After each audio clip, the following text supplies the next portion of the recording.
Hey guys, welcome back.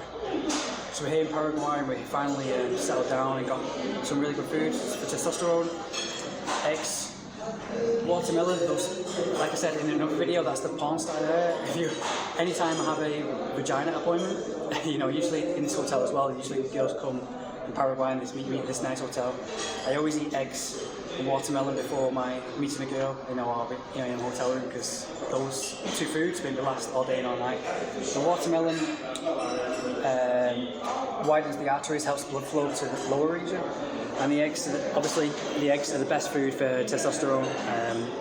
Makes you feel super duper horny. I mean, just now, every time I have eggs, like I'm usually feeling super duper horny, but it's really hard not to jack off. But I'm on something no clap and you see my attention. But anyways, I slept with a stripper 10 years ago. I've just been telling my good mate here, who's travelled around the world, he videoed me.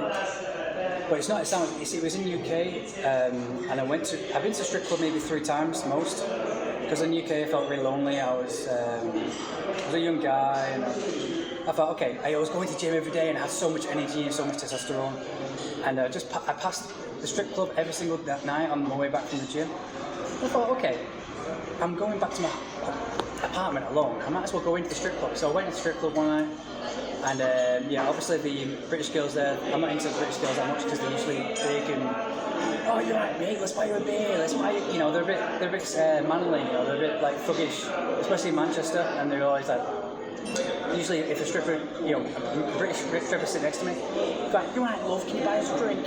How you doing? You look cute, ain't you?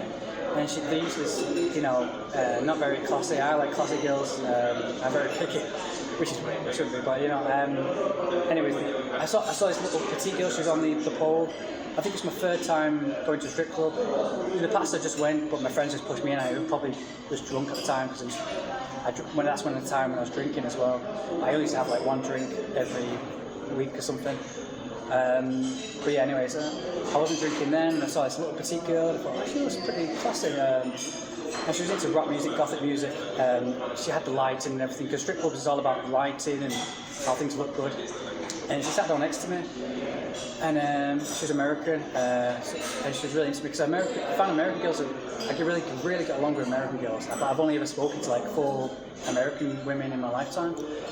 And I really want to go back to the USA and speak to them. But anyways, and I said, we just got to the point, we started talking about rock music and everything. She was sitting next to me, and she was, I thought, okay, she's just a stripper, she'll just be nice, she's not going to do anything. I thought, but I just went for it. I just said, can you give me, maybe I can show you around Manchester sometime, since she was new here, she's from Arizona. And she went, are you asking me out? And I was like, yeah, sure, why not? I said, okay, I'll just go to the back and give you my number. And she gave me a name and a number, and I thought, okay, she'll just give me a fake name and a fake number, it's not going to work. So I said, yeah, okay. I just went along with it, a bit in my head, I'm thinking, nah, this is just fake. So I left the strip club, texted the number, and I went home, because she said, okay, yeah, she picked me up. She said inside the strip club, said, I finished work at 3 a.m. or something, I'll meet you outside at 3 a.m. And I thought, no, I'm not going to do that, because it probably sounds like a trap, like she's going to get me mugged or something. So I just went home, texted her, said, hey, how you doing? And then I woke up to a text the next day saying, where are you? I'm outside waiting, I finished my job.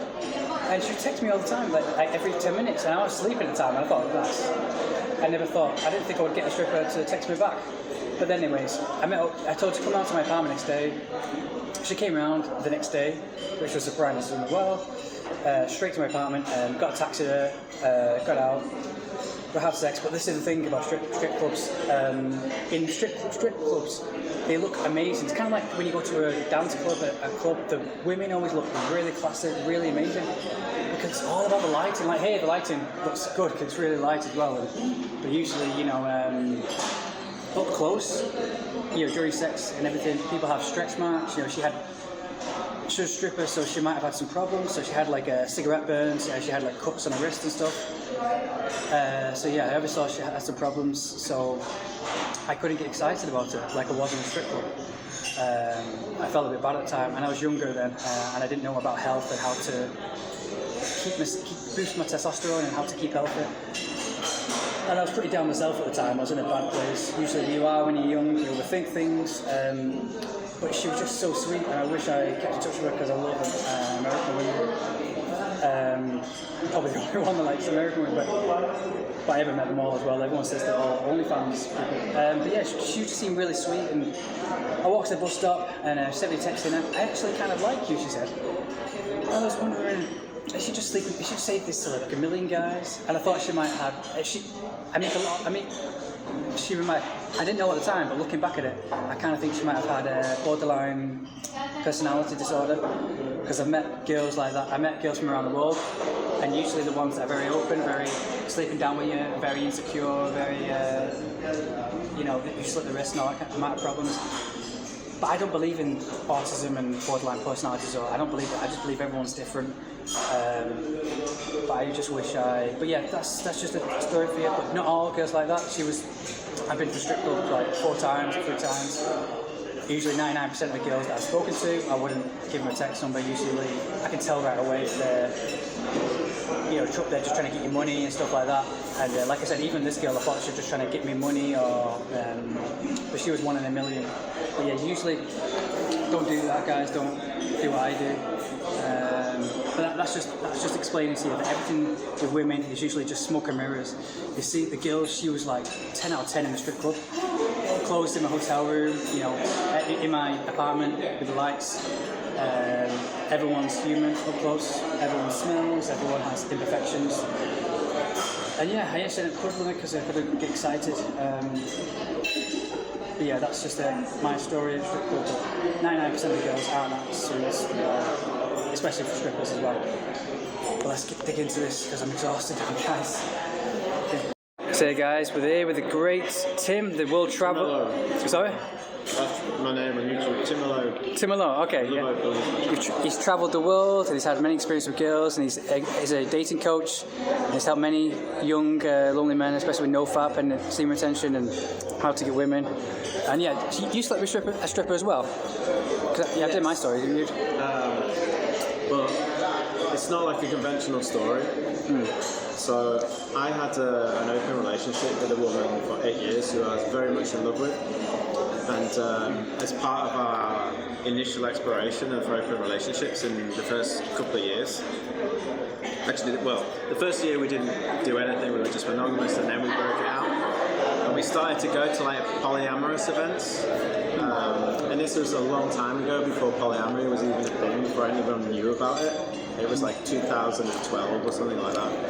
Anyway, we go to these polyamory events, and the first thing that we noticed was the people that go to these events were not like us. They were kind of a bit nerdy, a bit geeky, and dare I say it, a little bit ugly.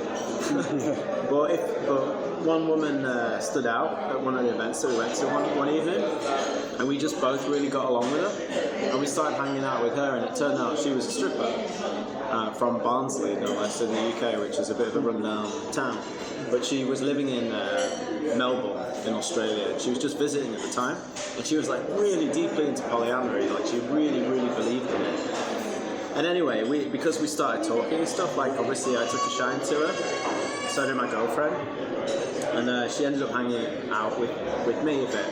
And so one night she stayed with me. She stayed at my place, and we were just talking about stripping. And I was asking all these questions about what it's like to be a stripper, and what it's like to interact with men, and how men behave. And she told me all these things about how the energy of it worked. And I'm really into energy. Like I studied Taoism for 13 years of my life, which is the science of energy. So we talked a lot about that, and then eventually, she stayed overnight and we slept together. And it's not a big story there really, but then the next day she met my mum, which is. Wait, it's kind of like you walk down together and you say, "Oh, mum, this is my stripper. We'll make some breakfast." A lot of men, especially American men, think that you're a loser if you live with your mum. But I've never given a shit about that. Yeah. And I've always been really brazen with my family that if I want to date someone and bring them home, then I will do it. And in this case, she walked out. She's wearing like this sort of slinky like number thing. Dude, I wish I had. She walked out, and we were just like, oh, we're just friends, we're just mates or whatever. My mum just sort of looked like, yeah, okay. Oh man, I wish I had that. So how was the experience? Was it really, really good? In the stripper? Because usually dancers are very good. The most amazing and interesting thing about it was really, I'm a bit analytical, I suppose, but we just had this conversation with her, and I was like, show me the energy that you bring when you do your stripping, and she did that for me, and it was like, I was like, you turn it on, nice. don't it? Yeah. It was like dancing for me. Yeah, and they walk up to you like that, kind of like the hips go from side to side. Like, she brought the energy, and it kind of washed over me. It was just. That's how Brazilians are. When in Brazil, whenever I talk to women in Brazil, I thought, wow, that girl's they're gorgeous. She has a really good energy. And I get her Instagram, and then I look at the pictures. I thought, actually, she's not that attractive, but it was just the energy that came through when they project this energy. It's all about energy. It makes you not realise. Like sexual relationships, it's all energy. It's all energy. Everything about it is energy. And I think that's something that people don't really understand. But strippers fundamentally know this. They understand it to a T. They know exactly how to touch all of your, like, push all your buttons. They know what to do. And yeah, that's definitely what I found from her. And it wasn't like the best sex of my life or anything like that. It was because she's, in a way, physically, she wasn't totally my type. But here's the weird thing: after that happened, my girlfriend came round, and we were all sitting down on a circle together.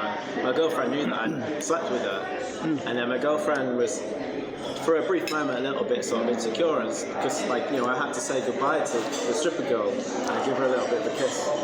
And then my girlfriend was really upset by that. And I think, you know, when you're in an open relationship, you have to manage those things a bit. And I had to sort of reassure my partner. It was like, yeah, it was really cool. Like, I'd like got these two women that I'd been with, and we were eating pizza together. And it was just kind of a nice memory, really. It's not something that I've never talked about this to anyone until you asked me. But that's every guy's dream. Well, to like sleep with a stripper and have a girlfriend the next to it and then eating pizza together. I don't like to boast about these things because that's not my way. I don't like to show off, and most of my life and the things that I've done, I don't tell anybody about. It's just for me. But you know, you asked me, so. But yeah, I mean, to be with a stripper, that was my experience. It wasn't like this amazing event, like it wasn't like anything like that. It was just something that naturally happened between us. Yeah, because when you're a teenager, you think, oh my god, stripper, that would be amazing. That would be the best thing ever. Yeah. But what's the best experience you've had with a woman sexually? There's a lot. One thing I would say is there was this girl once that I met on Plenty of Fish a long time ago. Oh, that's before Tinder. That's our era. Yeah, I remember that. I did that. And she was like maybe 50 miles away, and she wasn't the best looking woman in the world. But honestly, the sex with her was incredible. And that was a real lesson for me, because a lot of people say like, oh, you know, everybody's chasing the best looking girl. Yeah. But honestly, no. Like, how old was she? Was she much older? No. She was like 30 at the time, and I was maybe 32. Still a bit old. And as I say, you know, she was definitely not the best looking, not usually my type, but we had like this, the way that I talked to her on the messaging was like, kind of, I was a bit dominant, and we had a sort of BDSM kind of thing going on, and one time she came back, and I took her, my parents were in, this is a feature of my life, my parents were in, and I'm like, oh, this girl's coming round, and like, my mum's like walking in and out of my room, and I'm like, what am I going to do? So I took her to the local golf course, and basically like fucked her in a bush with people like walking their dogs. That's amazing. I don't have any stories like that. That's great. But yeah, I mean, she was great, like, and as I say, not a great looker, but that just stuck in my mind because you asked me about something unique. But honestly, like, but she just had this energy when she, as I say, exactly. But the women that I've been in love with, they've definitely been the best, no question. For me, having sex with one person that I'm in love with is always better, always. Oh right. It's not even a contest. Okay. I'll have to take notes on that. But yeah, I always found the energy thing. I mean, I think the best sex I had was with a girl in Peru, and she wasn't Peruvian, but she was French.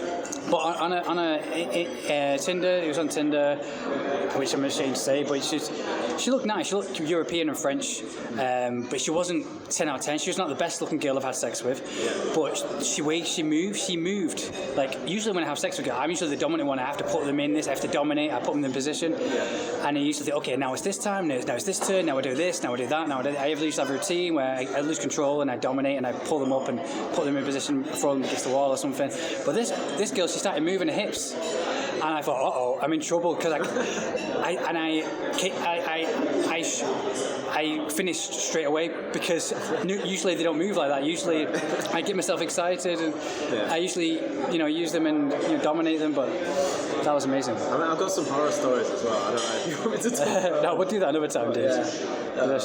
Oh, but yeah, excellent story, man. But the stripper was like a 10 out of 10. How would you rate it?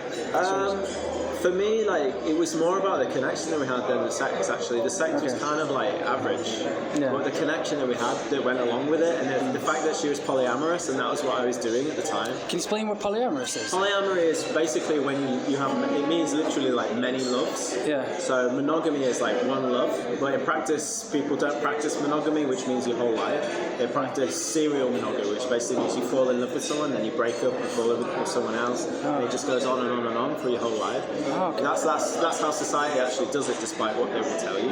Yeah. With some cheating on the side, which we sort of socially accept. But polyamory is different to that. Polyamory literally means many loves. So you are openly. It's like if you think of open relationship and imagine what that means. Polyamory is about love, and it's about the communication that you have and the openness that you have when you're in love with different people, and everybody knows about it if it's ethical. Okay. If it's ethical, then everybody knows about it. Everybody supports each other. Yeah. So my girlfriend of 8 years, like, we were in a polyamorous relationship, and we would literally help each other with dating. So, like, she'd show me her dating app, I'd show her mine, and we'd support each other to go out to date. Okay. And it was incredible. A lot of people don't understand it. Like, but as I say, at the time, like, nobody was doing it. I ended up, I got interviewed for a Look magazine a long time ago, and they paid me and stuff like this because nobody knew about it. But now everybody knows about it. If you go online, it's very easy to find out about.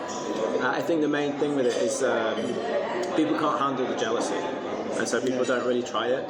But those things can be conquered. It's like mastering your emotions, which is hard to do for a guy. Although men talk about being strong with their emotions, when it comes to actually doing it, it's a different matter. But as you get older, you do, because you become more mature, you become comfortable with anything. So But I mean, it's not for everyone. It's just something that because I've been in the dating world for 25 years, and for me that was a natural progression. And pickup is like maybe 2 to 5% of everything that I've done. So okay. Yeah. So can you say your YouTube channel is again? Love Openly. Love Openly. So yeah, guys, if you're a guy, you need to find a girl, or if you want to live the dream dating life that this guy's lived, have girls in bushes and golf carts and strippers and girlfriend and eating pizza at the same time. That's every guy's dream. Just go ask this guy. You're making me out like something.